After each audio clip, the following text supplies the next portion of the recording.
Hi all, welcome to another video of Berg Performance, and today, no, I will not show you the BMW M3 that we have here, on which we did a lot of modifications, so that's for next video.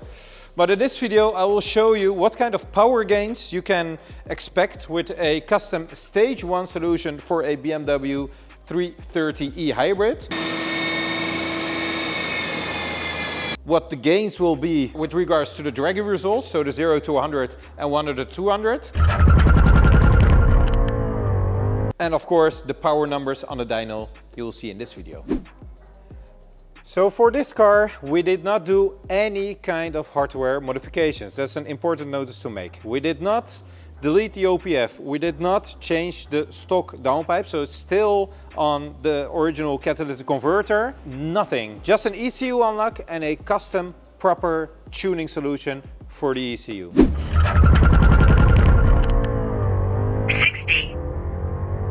100.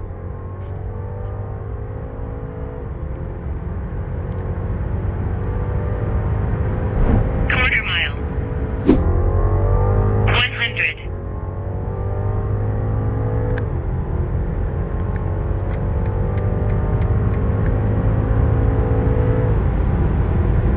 200.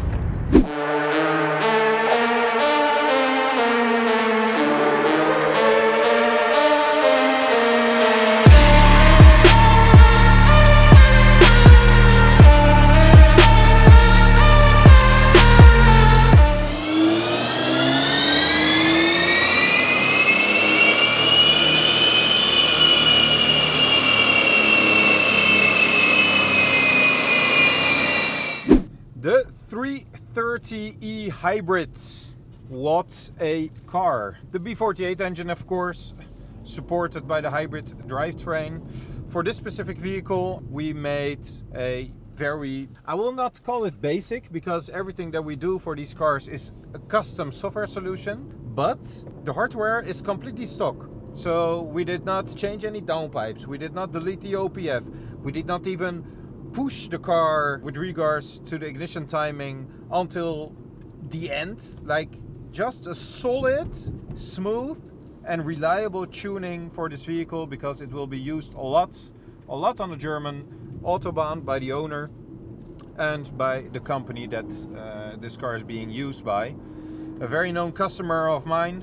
Props to you, thank you very much, I really do appreciate it. But the car is like putting out 411, I think, 411 horsepower, 650 Newton meters. Stock, the numbers are 294 horsepower and 420 Newton meters, at least on paper.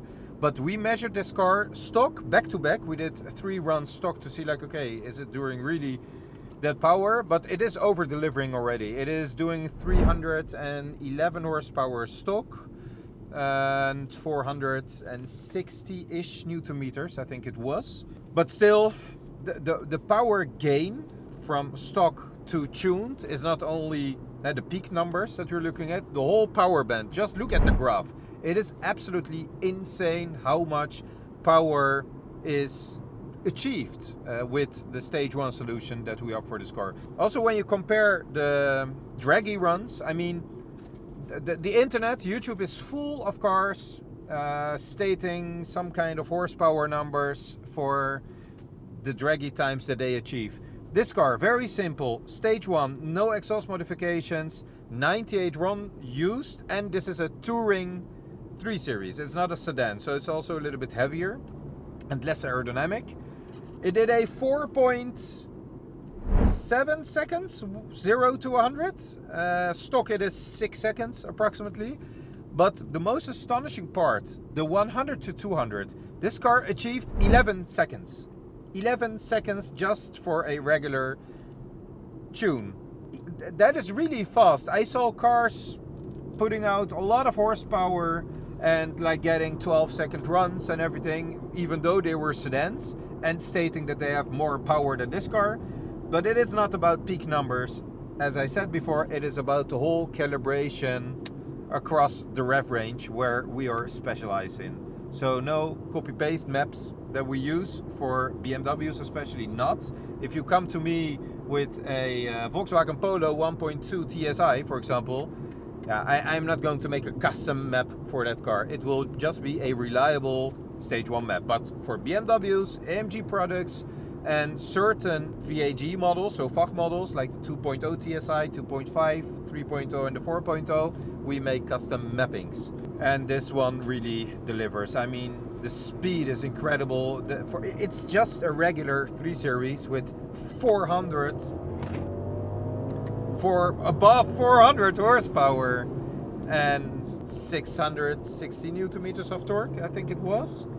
It is an absolute animal. I think it will do its job properly. Maybe a cool comparison, we are also working on a 330i in the shop with a stage 1.5, so that is the OPF deleted on that car, also on 98 RON and also on 102 RON for the other car. But that car does approximately 13.5 seconds, 13.3 seconds, 100 to 200.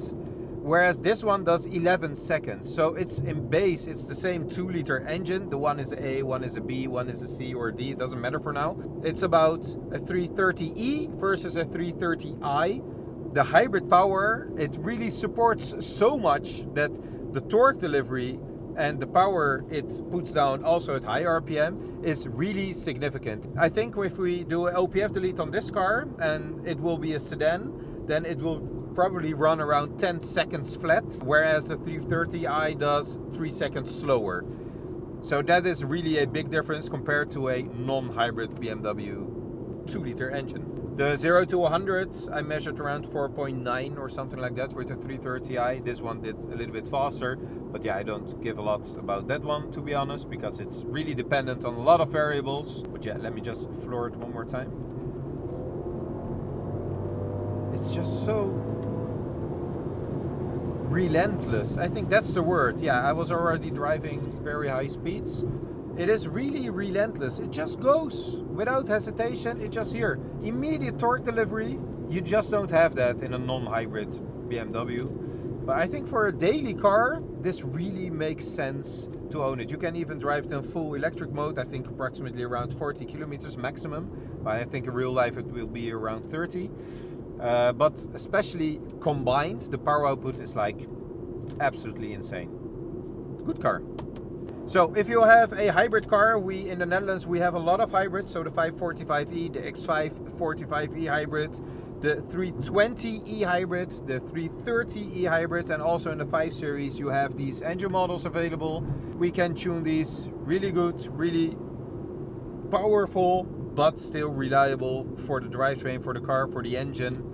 And it will not stress it in a way that it will break anything inside of the engine. So you are more than welcome to come to us and let us tune your BMW car or other cars. See ya. So thank you all very much for watching again, and I hope you enjoyed this episode of Berg Performance. I hope to see you in the next one. Subscribe to this channel, put a comment below and let me know what you think about the 330e compared to a 330i.